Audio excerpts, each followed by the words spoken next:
Hello दोस्तों, नमस्कार, good morning आप सभी को। एनएलएफ एजुकेशन में आप सबका स्वागत है। आज है हमारा डे 22, चैप्टर चल रहा है हमारा कार्बन एंड इट्स कंपाउंड। कल की क्लास में हमने ऑर्गेनिक कंपाउंड्स पढ़े थे और उसका फंक्शनल ग्रुप पढ़े थे। तो कल हमने 3 फंक्शनल ग्रुप को खत्म किया था। आज हम करेंगे उसके आगे से। ठीक है, कल हमने पढ़ा था हेलोएल्केन, एल्कोहल और एल्डिहाइड, है ना। आज हम पढ़ेंगे उसके आगे से। इसके बाद आता है हमारे पास कीटोन और लास्ट आता है कार्बोक्सिलिक एसिड। ठीक है बेटा, चलिए। हेलोएल्केन का मैंने आपको फंक्शनल ग्रुप बताया था, एक्स होता है। एक्स जो होता है वो हेलोजन को कंटेन करता है। हेलोजन बताए थे क्लोरीन, ब्रोमीन, आयोडीन, फ्लोरीन। इसकी नेमिंग बताई थी क्लोरो, ब्रोमो, आयोडो, फ्लोरो, है ना। बोला था कि एल्केन में से एक हाइड्रोजन हटा देंगे तो साथ में उसका अगर हम एक्स लगाते हैं तो हमारे पास क्या बन जाएगा, हेलो एल्केन। जनरल फॉर्मूला बताया था CnH2n+1 और साथ में लगा देंगे एक्स। एल्कोहल का आपको फंक्शनल ग्रुप बताया था OH, सफिक्स बताया था ऑल, नेमिंग बताई थी कि अगर एल्केन में से ई को हटाएं उसकी जगह पे ऑल लगा दें तो एल्केनॉल बन जाएगा। ठीक है, इस क्लास को ब्रीफ पढ़ने के लिए आप पीछे चैनल पे जाकर के इसकी प्लेलिस्ट को देख सकते हैं। डिटेल में पढ़ने के लिए चैनल पे जाएं और उसको देखें। एल्डिहाइड का फंक्शनल ग्रुप बताया था CHO, इसको लिखते हैं C double bond O single bond H। इसका सफिक्स बताया था अल, नेमिंग बताई थी एल्केन में से ई हटा के उसके जगह पे Al लगा देंगे तो एल्केनल बन जाएगा, है ना। आज पढ़ेंगे कीटोन। कीटोन का फंक्शनल ग्रुप होता है C double bond O single bond. ठीक है, कीटोन सिर्फ एक मात्र ऐसा फंक्शनल ग्रुप होता है, कीटोन एक ऐसा फंक्शनल ग्रुप होता है जिसके दोनों तरफ चेन चलती है। दोबारा सुनिए मेरी बात। जैसे अभी तक हमने कल पढ़े थे हेलोएल्केन, एल्कोहल और एल्डिहाइड, इसके अंदर जो हमने स्ट्रक्चर बनाया था वो किस तरीके से बनाया था कि कॉर्नर में इनका फंक्शनल ग्रुप रखा था और एक तरफ हमने इसके चेन चलाई थी। अब वो हमारे ऊपर डिपेंड करता है कि हम राइट में फंक्शनल ग्रुप को रखेंगे तो लेफ्ट में चेन चलाएंगे और अगर लेफ्ट में फंक्शनल ग्रुप को रखेंगे तो राइट में चेन चलाएंगे। ठीक है, बट कीटोन एक ऐसा फंक्शनल ग्रुप होता है जिसके दोनों तरफ चेन चलती है। कीटोन का फंक्शनल ग्रुप क्या है, C double bond O single bond H single bond. अब इसके इधर भी चेन चलेगी और इसके इधर भी चेन चलेगी। तो आप देख करके समझ जाएंगे कि अगर ऐसा कोई स्ट्रक्चर बना हुआ है जिसमें C डबल बॉन्ड O बीच में है और जिसके लेफ्ट में भी चेन चल रही है और राइट में भी चेन चल रही है, तो आप समझ जाना वो ग्रुप कौन सा है, कीटोन ग्रुप है। ठीक है, कीटोन का सफिक्स होता है ऑन। अगर हम एल्केन में से ई हटाएं उसकी जगह पे ऑन लगाएं तो बन जाएगा एल्केन 1 या एल्केनॉन। ठीक है जी, स्ट्रक्चर बना के दिखाता हूं आपको इसका। जैसे मैंने बोला C double bond O, carbon की 2 वैलेंसी पूरी हो गई। कार्बन को 4 करने होता है ना भाई, 4 तो पहले से होते हैं, 4 और चाहिए होते हैं 8 पूरे करने के लिए। तो यहाँ पर एक हाइड्रोजन, इसका नाम क्या हो जाएगा, मीथेनॉन। ठीक है, दूसरा स्ट्रक्चर देखेंगे C double bond O single bond H, यहाँ पे सिंगल बॉन्ड C। इस वाले कार्बन का देखेंगे 2, 3 और 1 4 कंप्लीट हो गया। इस कार्बन के पास 1 है, 2, 3, 4। ठीक है, तो ये क्या हो जाएगा हमारे पास, इथेनॉन। बात समझ में आई मेरी, यस और नो।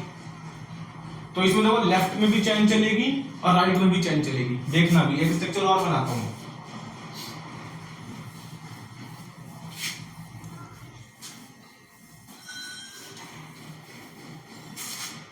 एक स्ट्रक्चर आप देखेंगे, मैंने बोला C double bond O single bond H single bond C और यहाँ पे सिंगल बॉन्ड C। कार्बन के 3 एटम है। अब हम इसको इधर भी लगा सकते हैं, इधर भी लगा सकते हैं, मतलब इसको दोनों तरफ चेन चल सकती है, इस तरफ भी और इस तरफ भी। फंक्शनल ग्रुप बीच में है। कार्बन के यहाँ पे इस वाले के देखो, इस वाले कार्बन के जो बीच में इसके 2 3 4 पूरे हैं, इसके पास 1 है तो इसको 3 करने पड़ेंगे, इसके पास 1 है इसको 3 और चाहिए तो 3 हाइड्रोजन लगा दिए।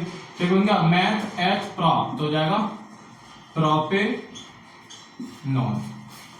बात समझ में आई? तो कैसे याद करेंगे कि कीटोन सिर्फ एक ऐसा फंक्शनल ग्रुप होता है जिसके दोनों तरफ चेन चलती है, लेफ्ट में भी और राइट में भी इसका फंक्शनल ग्रुप जो है वो बीच में प्लेस होता है। यहां तक क्लियर है?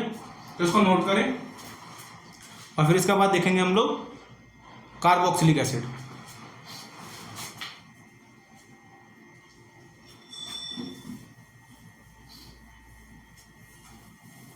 कीटोन का फंक्शनल ग्रुप क्या होता है? C double bond O, suffix क्या होता है? 1 या उसको बोलते हैं ऑन।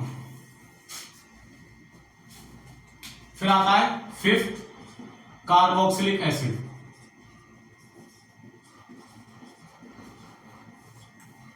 कार्बोक्सिलिक एसिड का फंक्शनल ग्रुप होता है C double bond O, single bond H।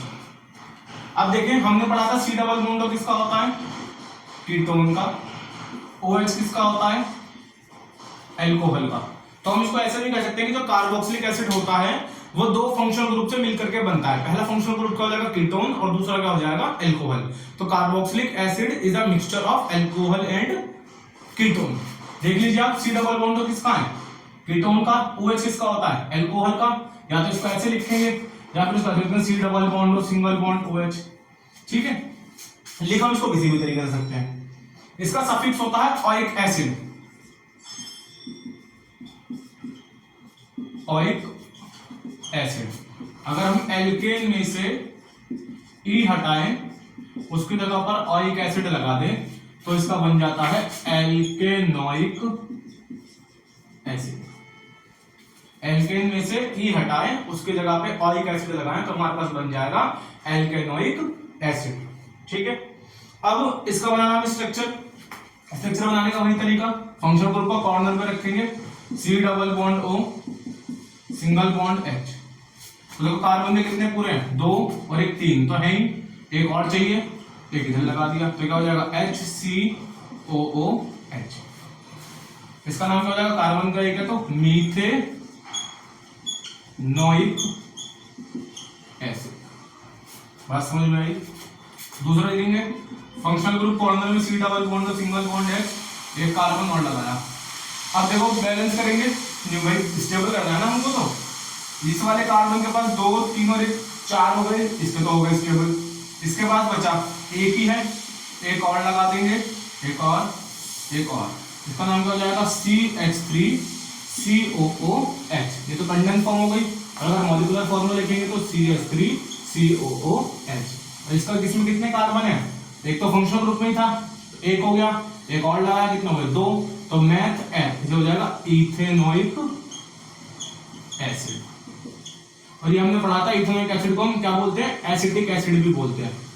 पढ़ा था ना, एसिटिक एसिड। यार इसका दूसरा नाम क्या पढ़ा था हमने? Common name vinegar. ठीक है जी, इस बात में कोई दिक्कत है तो बताओ। एक स्ट्रक्चर और बना के दिखा देता हूं आप लोगों को, इसका थोड़ा सा और क्लियर हो जाएगा। इधर बना लेते हैं, C double bond O, single bond H, ये हमने लगा दिया functional group, single bond C, single bond C। इस वाले कार्बन के 4 पूरे हो गए। ठीक है, इसके पास 1 और 1 2 है, 2 और चाहिए, हाइड्रोजन। इसके पास एक ही है और चाहिए 3, हाइड्रोजन। ठीक है, इसके नीचे हटा देता हूं, तो लिखे जाए नेमिंग बनाते कैसे देखेंगे उसको। कंडेंस, ये तो स्ट्रक्चर फॉर्म हो गया, स्ट्रक्चर फॉर्मेट हो गया। कंडेंस फॉर्म में लिखेंगे CH3 CH2 COOH। Molecular formula कैसे लिख देंगे? कार्बन का एक, कार्बन का एक। इस वाले कार्बन को इसके साथ में नहीं जोड़ेंगे। क्यों नहीं जोड़ेंगे? क्योंकि ये तो फंक्शनल ग्रुप है भाई, ये तो उसकी पहचान है, आप उसको उसमें साथ में जोड़ेंगे नहीं। तो कार्बन 2 तो C2H5COOH। अब जब नेमिंग करेंगे तब उस वाले कार्बन को हम उसमें ऐड करेंगे। तो क्या हो जाएगा? कार्बन के 2 और 1 3 तो मैं एथ प्रॉप, ये हो जाएगा प्रोपेनोइक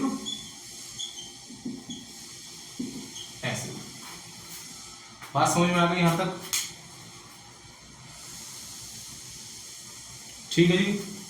तो ये आपके हो गए फंक्शनल ग्रुप सारे खत्म। अब हम पढ़ेंगे होमोलोगस सीरीज। नोट कर लेंगे, इसमें नोट ना कराओ।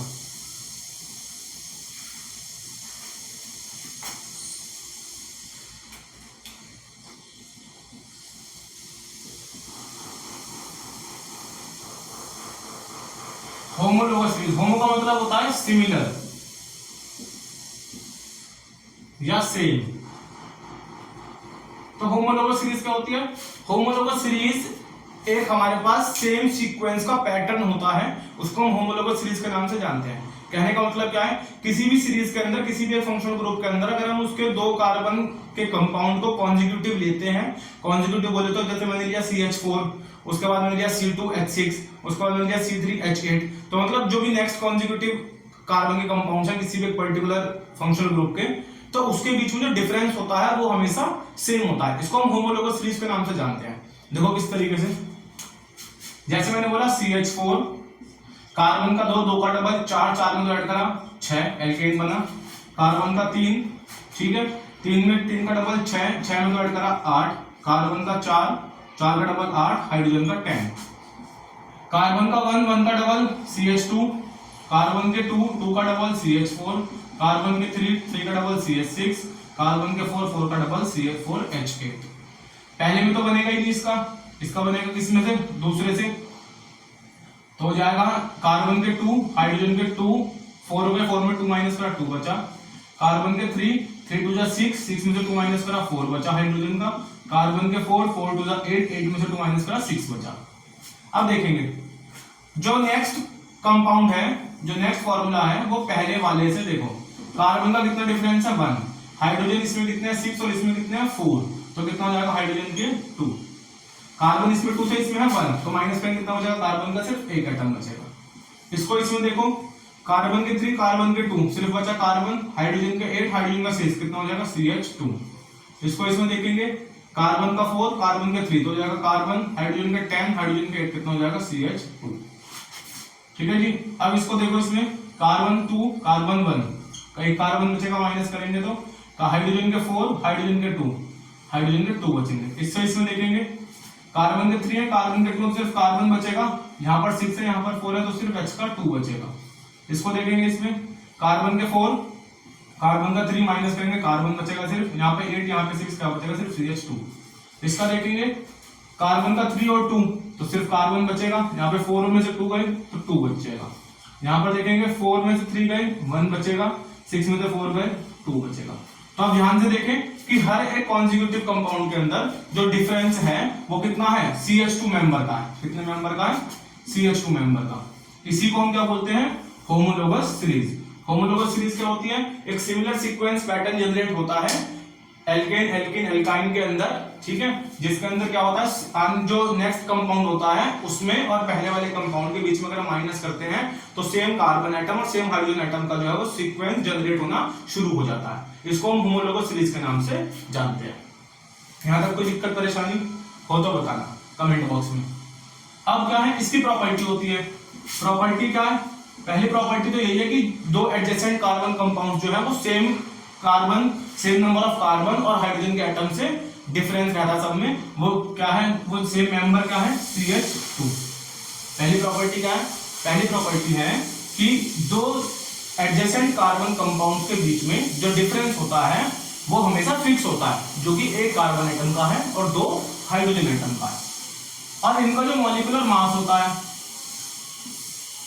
मॉलिक्यूलर मास कार्बन का कितना होता है 12, हाइड्रोजन का कितना होता है 1, तो 2 into 1 कितना हो जाता है 14 U।